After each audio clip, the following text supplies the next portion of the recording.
तर आज आम्ही बनवणार आहेत नाश्त्यासाठी आप्पे। तर यासाठी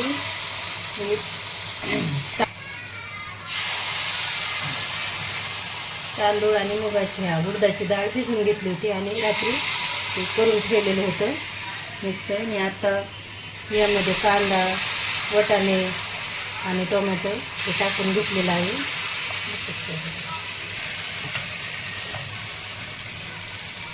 यामध्ये कांदा, टोमॅटो, वाटाणे हे टाकून घेतलेले आणि जिरी, मोहरी, कढीपत्ता, कोथिंबीर, तेल टाकून असा हे तडका देऊन घेतलेलं आहे। तर यामध्ये हे आणि थोडंसं चवीनुसार मीठ टाकून घेतलेलं आहे।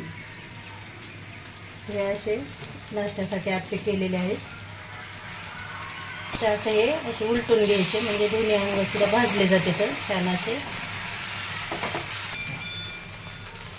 तर या पद्धतीने सगळे आप्पे उलटून घेतलेले आहेत।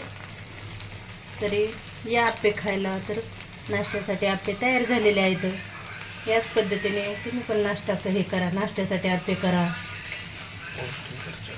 तर हे घरच्याच डाळीचे ह्याचे केलेले आहेत ना आप्पे। हे विकतचं पीठ आणण्यापेक्षा हे पौष्टिक आहेत, घरच्या घरी केलेले आहेत ना।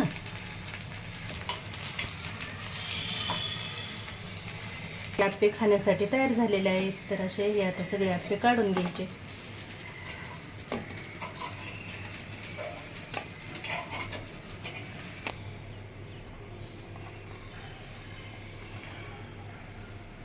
या नाश्ता करायला तर हे आज नाश्त्यामध्ये आहेत आप्पे। तर हे आप्पे खाण्यासाठी तयार झालेले आहेत। व्हिडिओ जर आवडला तर लाईक करा।